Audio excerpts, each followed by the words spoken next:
Assalamualaikum warahmatullahi wabarakatuh. Apa kabar?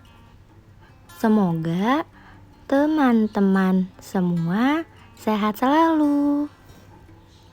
Perkenalkan, nama aku Sil Mi Kaf Fah. Biasa dipanggil Sil Mi. Aku mahasiswa semester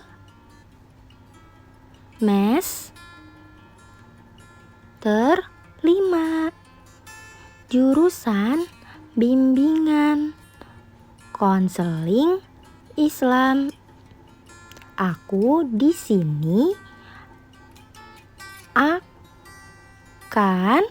menjelaskan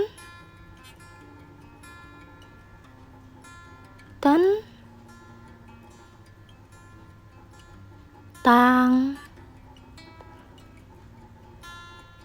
psikologi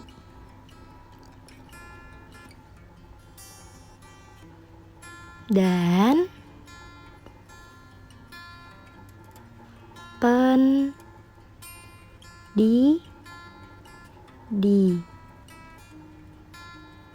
pendidikan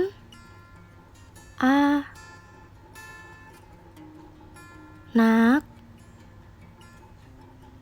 tunanetra.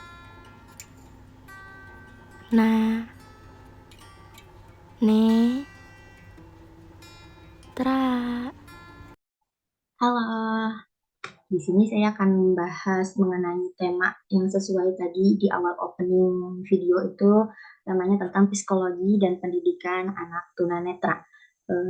Presentasi saya kali ini sebagai pemenuhan tugas ujian tengah semester mata kuliah bimbingan konseling berkebutuhan khusus. Lanjut di slide berikutnya itu ada tunanetra. Nah, di sini saya akan menjelaskan mengenai definisi tunanetra. Nah, kata tunanetra dalam Kamus Besar Bahasa Indonesia berasal dari dua kata. Yang pertama itu ada tuna, yang artinya rusak atau cacat, dan kedua itu ada netra, yang artinya adalah mata atau alat penglihatan. Jadi, dapat disimpulkan bahwa kata tunanetra adalah rusaknya penglihatan. Nah, di sini di kolom sini tuh ada pertanyaan, kalau buta gimana? Nah, kalau buta itu tuh merupakan orang yang masuk ke dalam kategori rusaknya penglihatan secara total. Jadi intinya begini, untuk orang buta sudah pasti dia tunanetra, akan tetapi orang yang tunanetra itu belum tentu buta. Nah, di next slide berikutnya ada batasan legal menurut WHO 2011 menggunakan Snellen chart. Jadi di sini ada 3 batasan. Yang pertama normal vision dengan ketajaman penglihatan 6/6 hingga 6/18. Lalu yang kedua ada kurang awas atau low vision dengan ketajaman penglihatan kurang dari 6/18. Nah, yang ketiga ada buta atau blind dengan ketajaman kelihatannya kurang dari 3/60 atau juga dia tidak sama sekali bisa melihat. Nah, di sini saya akan berusaha menjelaskan cara membaca si Snellen chart ini.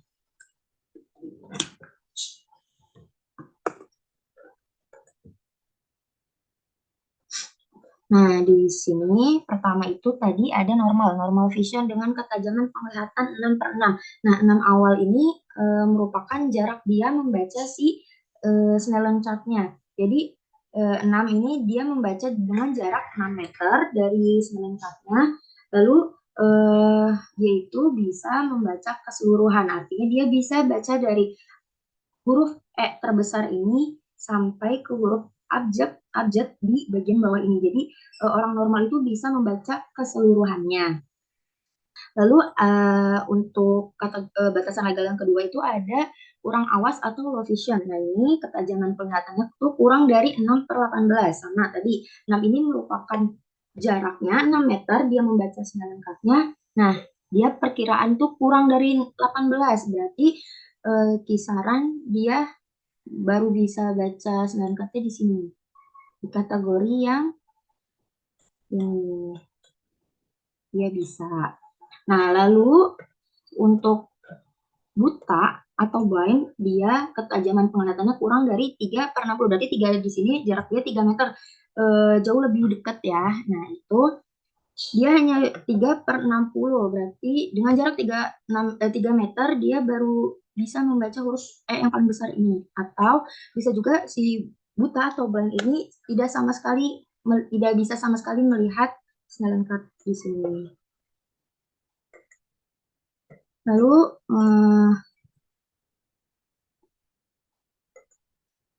Lalu selanjutnya akan membahas mengenai batasan legal menurut Amerika. Tadi batasan legal menurut WHO, sekarang batasan legal menurut Amerika. Nah, seseorang yang dinyatakan tunanetra adalah individu yang hanya memiliki ketajaman visual tidak lebih dari 20/200. Nah, 20 di sini bukan 20 meter ya, tetapi 20 kaki. Dan pandangannya tidak melebihi 20 derajat setelah dilakukan berbagai upaya perbaikan terhadap kemampuan visualnya. Nah, next selanjutnya di sini ada batasan edukasional menurut Baraga. Di sini batasan edukasionalnya itu dibagi menjadi 3. Yang pertama ada moderate visual disability, yaitu siswa dapat mengerjakan tugas, bisa belajar kayak orang normal biasanya, itu harus menggunakan bantuan alat visual. Nah, lalu yang kedua itu ada server visual disability, yaitu anak masih dapat menggunakan sisa penglihatannya untuk belajar dengan menggunakan beberapa modifikasi. Lalu yang ketiga ada profound visual disability, itu anak yang sama sekali tidak dapat menggunakan penglihatannya sebagai alat pendidikan. Untuk anak yang masuk ke kategori batasan edukasional ini, itu tuh dia pembelajarannya lebih menggunakan touching dan pendengaran merupakan aspek yang paling dominan. Jadi dia harus bisa menguasai huruf braille untuk pembelajarannya dapat berjalan dengan lancar, atau bisa juga memanfaatkan pendengarannya. Baik, di sini saya akan melanjutkan penjelasan PPT. Di sini ada prevalensi. Prevalensi itu mengenai jumlah orang yang terkena tunanetranya. Di sini saya mengutip ada 2 menurut WHO dan Indonesia. WHO-nya tahun 2014. Jadi menurut WHO terdapat 285 juta jiwa diperkirakan mengalami gangguan penglihatan di seluruh dunia.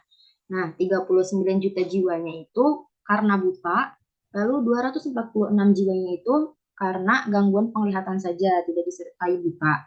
Lalu menurut Indonesia, menurut hasil Survei Sosial Ekonomi Nasional atau Susenas yang dilaksanakan oleh Biro Pusat Statistik BPS pada tahun 2012, jumlah penyandang disabilitas di Indonesia itu sebanyak 6 juta 8.661 jiwa. Dari jumlah jiwa. Nah, dari jumlah tersebut tuh sekitar 1.780.200 jiwa orang terkena tunanetranya. Nah, di sini ada menurut Wiono tahun 2016, tunanetra di Indonesia itu mencapai angka 35 juta jiwa. Nah, angka 3,5 juta jiwa ini merupakan angka yang membawa Indonesia menempati urutan kedua sebagai negara dengan jumlah penduduk tunanetra terbesar di dunia.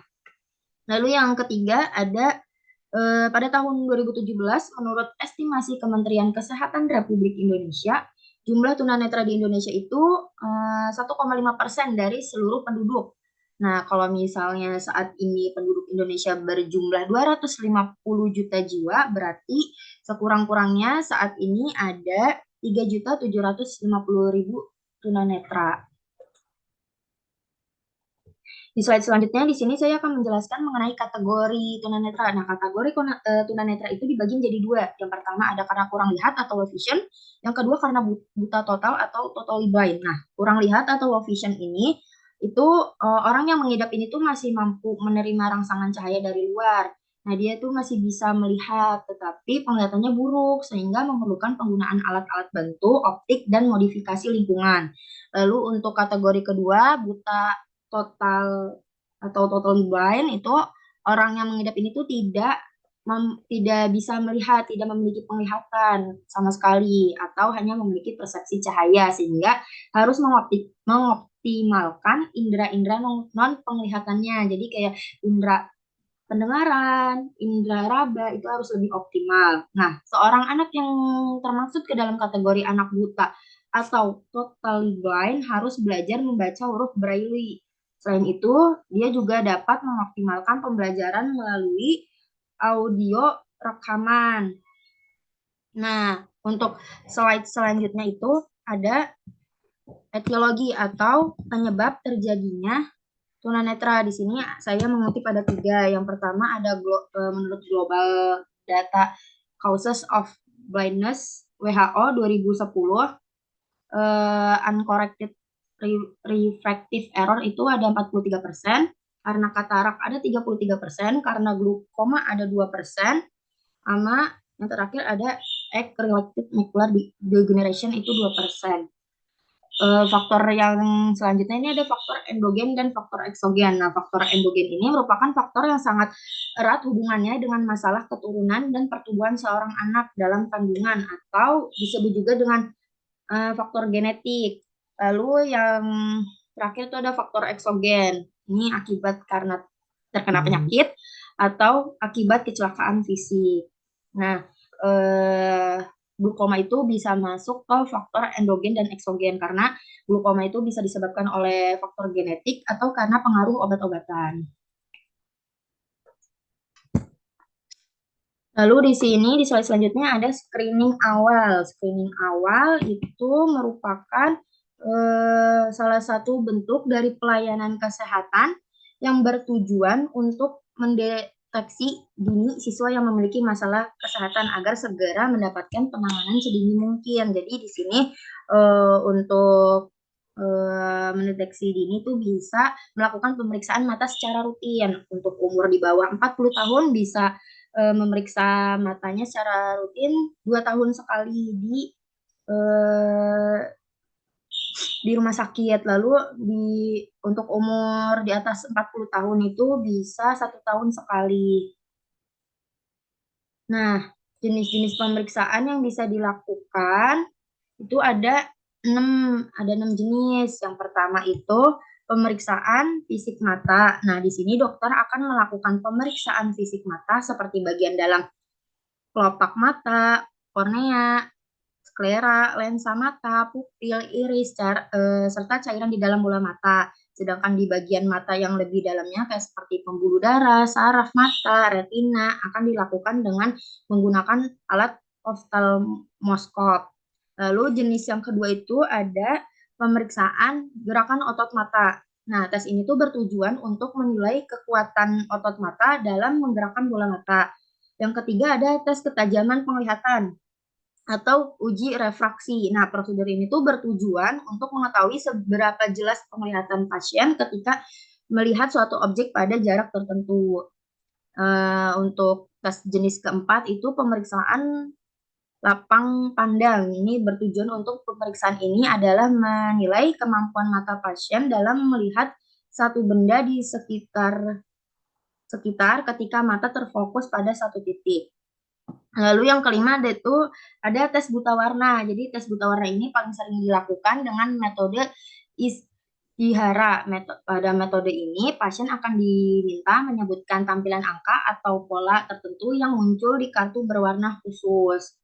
Apabila penglihatannya normal, maka pasien atau siswa itu dapat melihat angkanya yang tertera dalam kartu tersebut. Namun jika mengalami buta warna, maka angka tersebut tidak dapat terbaca atau tampak seperti angka lainnya. Lalu untuk jenis pemeriksaan yang terakhir itu ada jenis tonometri, yaitu jenis ini tuh berfungsi untuk memeriksa apakah ada penyakit yang dapat meningkatkan tekanan bola mata, misalnya glukoma. Jadi tes ini tuh bisa melihat apakah orang terkena glukoma atau tidak. Lalu di slide terakhir di sini akan membahas mengenai cara berinteraksi dengan tunanetra. Di sini ada 4 cara. Yang pertama itu cara menyapa atau berkenalan dengan tunanetra itu bisa dilakukan dengan menyentuh telapak tangannya mereka sambil menyebutkan nama. Lalu untuk yang kedua, apabila hendak menuntun si tunanetra itu perlu memegang tangannya. Tidak perlu memegang tangannya. Sebaliknya, biarkan dia memegang tangannya yang menuntun. Lalu yang ketiga, selalu sampaikan apabila hendak memindahkan barangnya mereka atau pergi meninggalkannya, biar mereka nggak kaget. Lalu yang terakhir itu jangan menggunakan kata ganti seperti di sana atau di sini kepada penyandang disabilitas tunanetra. Sebaiknya pakai kata menunjukkan arah seperti kanan, kiri, atas, atau bawah. Bisa juga sesuai dengan arah jarum jam. Sekian presentasi dari saya. Terima kasih.